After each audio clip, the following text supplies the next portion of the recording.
د ښار یو نیکمله بچي د پلار نه څه پیسې قرض اخیستې وې چې تاواني شو نو خودکشي وکړه. خو اوس چې د مرګ نه پس کله یو راځي کله بل راځي، څوک وایي د ما 10 لکه دي، څوک وایي د ما 10 لکه دي، څوک وایي د ما موټر دی، څوک څه وایي څوک څه وایي.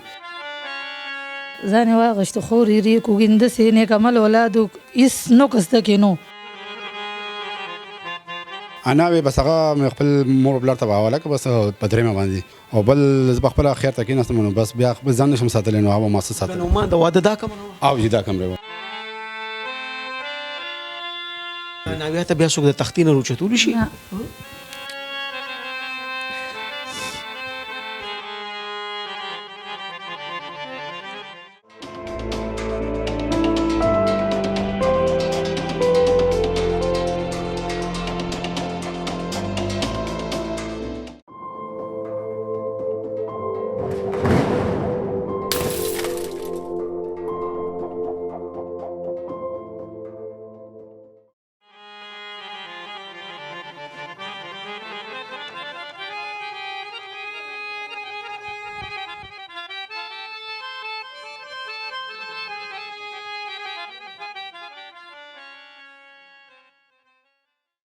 بسم الله الرحمن الرحیم.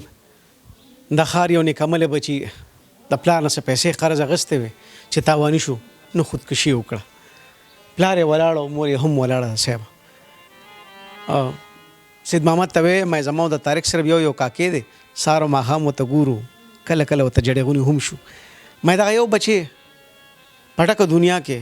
یوازې پاتې کېږي کله چې ورسره پلار ني، او چې کله دغه یو بچی د سړي نه هم لاړ شي نو بیا پلار هم لیونی کېږي. صاحب دا چې په کوم کور کې زه ولاړ یم نو نعمان دونه قرضونه کړي چې پلار خو ته اول قرضدارو ته دا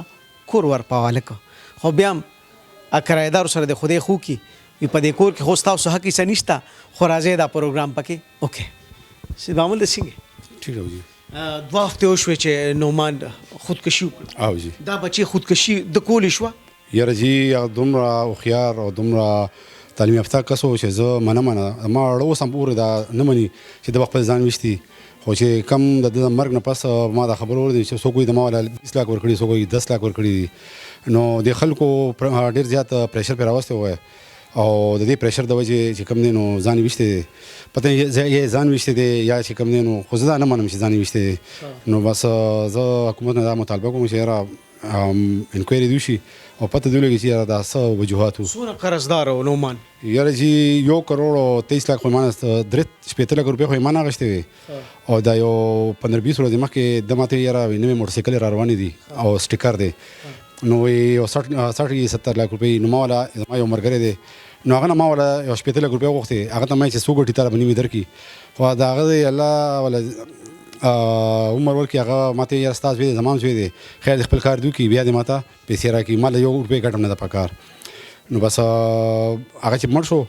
ما پخپله پولیس والا ته پخپله ویل چې یاره ما نه پیسې اخیستې وې او د دې وجې ځان مړ کړی دی. خو اوس چې د مرګ نه پس کله یو راځي کله بل راځي، څوک وایي د ما 10 لکه دي، څوک وایي د ما 10 لکه دي، څوک وایي د ما موټر دی، څوک څه وایي څوک څه وایي. نو بس والله ډېر زیات پریشانه کړي وو. دا نعمان چې تاسو خبره کوله چې زما په زامنو کې داسې زوی چې زما د خولې نه به څه ووتل نو ده په نیمه شپه منډه کوله، دی به خودکشي وکړي؟ یاره جي بالکل نه، زه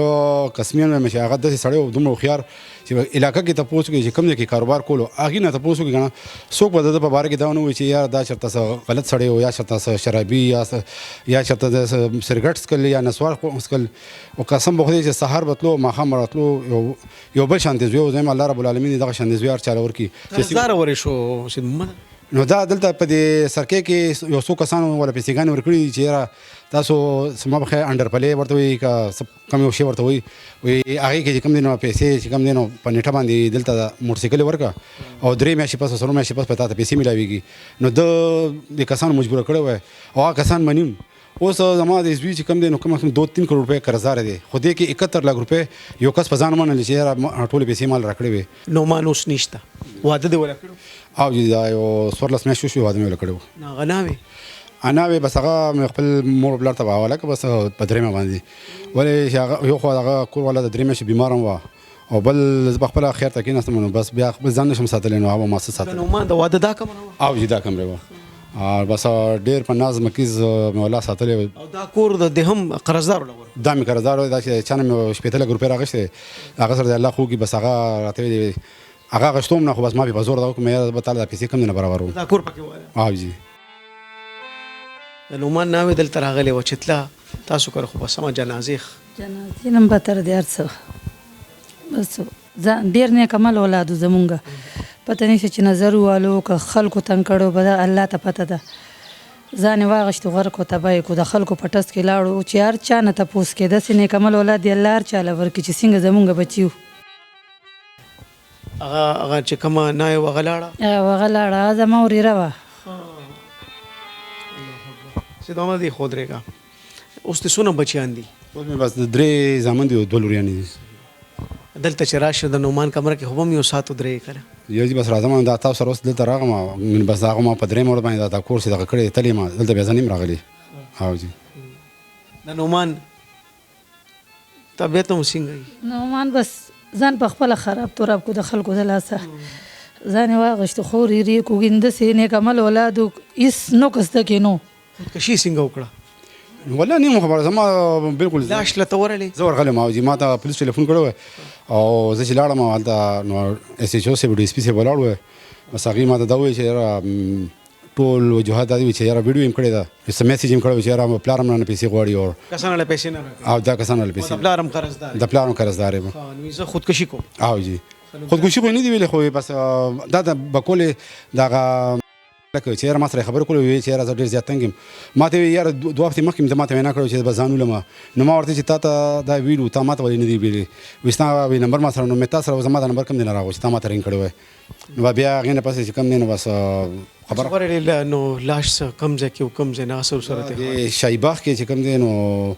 د پرده باغ د دیوال نه دی ګوټ کې هغې سره ځان ویشتی وای په کوم حالت کې چې ته ورلې یو ډز لګېدل یو ډز کوم ځای ځان په تندیز باندې ځان ویشتی په دې جی زوی در اوچتولی شو اول یو کته چې استا زوی دی جی اوچتولی دل کم نه کړي ما قتل هم نشو زه بیا بس یو نظر نو کوم بیا خو ځه خوشم بیا غین په زما رونه او زما رواره چې کوم دین بس هغه بیا هسپتال ته سره د پولیس والا دا ناوی ته بیا څوک د تختین روچتولی شي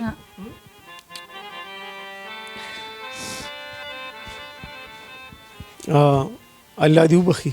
خودکشي او حرام مرګ دی بس رب کائنات به خپل رحم وکي سبا قرضونه او دا غشتل او بیا سر د سنباله خپل کې دی شي د ماشوم د اعصاب دونو مضبوط نو چې د کروڑو روپے په خپل سر وړوي کې دی شي په پلار کې هم سړي دی نه ځکه د پلار نه هم 15 لک روپے قرض غستې وای بچ دا په کمې وروړم نو مان د په اخر ورځو کوم سونه ویچاره دونه قرضدار ما د مرګ نه یو 2 ورځې مخکې ما د ښځې ته وویل د مې یاره ما نه کېدای شي شرمېږي یا ما نه هېرېږي نو مې زه باتروم ته ځم لامبم او مې ته نه پټ تپوس وکړه چې یاره که څه نه پیسې روکې شوي یا د چا تختولي یا چې هر څه مسلې خیر د ما ته ووایه نو هغه به تا ته زما کور والی چې دې ورته څه ویلي هغې له څه جواب ورکړی وای ما ته تپوس وکړم نو ما ته دا پیسې څه کې موټر سایکل دي پې اخیستي که چا درنه تختولي دي او که نه تا خوړلي دي ما ته وایي نه مې دومره ډېرې پیسې زه چېرته خوړی شم ما ګاډي اخیستې دي او کار مې ودرېدلی دی کارونه خراب دي چېرته ته جړلي دي چې نه کله داسې انسان نو چې هغه مونږ څه کوي د مور او پلار خبره به یې ته نه کوله یاره کوله مې خو دا خبره کړم زه حیران یم په دې دومره سخت پریشان حیران یم چې ده ولې لکه زما داسې زامنو کې داسې زوی و که نه چې ما د دې لپاره زه په 12 بجې باندې ما روټۍ د ټولو باندې مې روټۍ بنده کړې وه مې چې تر څو پورې نو ما نه راغلی بس یا به سرکې کار کړو نو 12 بجې به 11:30 به راتلو هغه نه بغیر چې په درستخان کې نو بس هغه زما د کور والا ته پته چې زه روټۍ خوراک کوم که نه کوم هغه شانته اوس درستخان نه دی نو ستا مشر ورور پلار د دې ماشومانو وړه به م ساتم سبق وایې که څه کوم زه سکول ویم او سکول نه پس بیا کار نو ما لاړ زوی د کور کې دوی څنګه وي والله به جړاګانې نو چې رایت چې جاړي الله دې له صبر درکړي نو صبر ته ووایه پړو سړي یو پلار د خپل غږ ځکه کېښوده چېرې یو بچی د په دغه لار لاړ نه شي چې بیا به ورپسې دا دوه لیوني کېږي صاحب ټول کور لاړ هغه نه وي یو سړی چې کله ځان ته تماچه نیسي دارې مخکې سوچ کوي چې د ده نه پس په ده سر ته څوک کیني او په هغې به څونه سخته تېرېږي دا تصویر د اوس نومان وګوري که نه دا وګوره بس کور لاړه تالا شو او هغه نه وي چې دغه کمرې ته د خوبونو یو نوی جهان له راغلی ټول ارمانونه تعالی ترغه شو. الله دې له صبر درکړي. بابو تاسو ته هم دعا کوو نو پردي سوي او خلکو ته سویل غواړي نو نه نه الله دې عزت وکړي بس. بس ما کوم دا درخواست دی چې یاره دا انډر پلی ورته وي که څه د دې په باره کې چې کوم دی نو لږ شانتې قانون سخت کړي. دا شی دلته هم راغلی دی. دلته مې ډېر زیات راغلی. ما خو دې سرکۍ کې یو 2 ورځې تګ راتګ وکړو نو هلته ما دا شیدونه وکړو چې یاره ډېر زیات او زیاتر پکې یو د آزارخانه کسان دي چې هغې دا شي نه کوي او لګي انډر پلی ورته که څه خلکو نه په نیټو باندې موټرسایکل وایي په خپله په نغدو خرڅ کړي او ټوله سرکۍ په دې شي باندې لګېدلې ده. دا خبره دلته کې هم رااله. په دې انټرپلو موږ ډېر پروګرامونه کړي دي او دا شی پېښور ته بیا د کوټې ته هم راغی چېرته چې موټرسایکل دغه ډنپلې هسې دی پسې زور کوي نو دغه اړخ ته هم چې کم خلک یا کم یو ګیروه یا کم خلک په دې کې ککړ دي زما د پولیس اعلی چارواکو ته هم دا خاص دی چې په دې هم ریکیو کړي او په دغه کسانو د لاس واچي. خبره سره د یو نومان نه ده چې هغه خپل سر په ککرې دړې وړې که سیبه دلته ډېرې ککرې دي سیبه چې هغه پسې به لیونۍ سپېلنۍ ګرځي. قبرستان ته صرف نومان نه دی تللی بلکې دا خلک هم چې کوم ژوندي دي د قبرستان خلک واخله. رب کائنات دې تاسو له صبر درکړي او الله دې هغه وبخي. ډېره مننه سید محمد.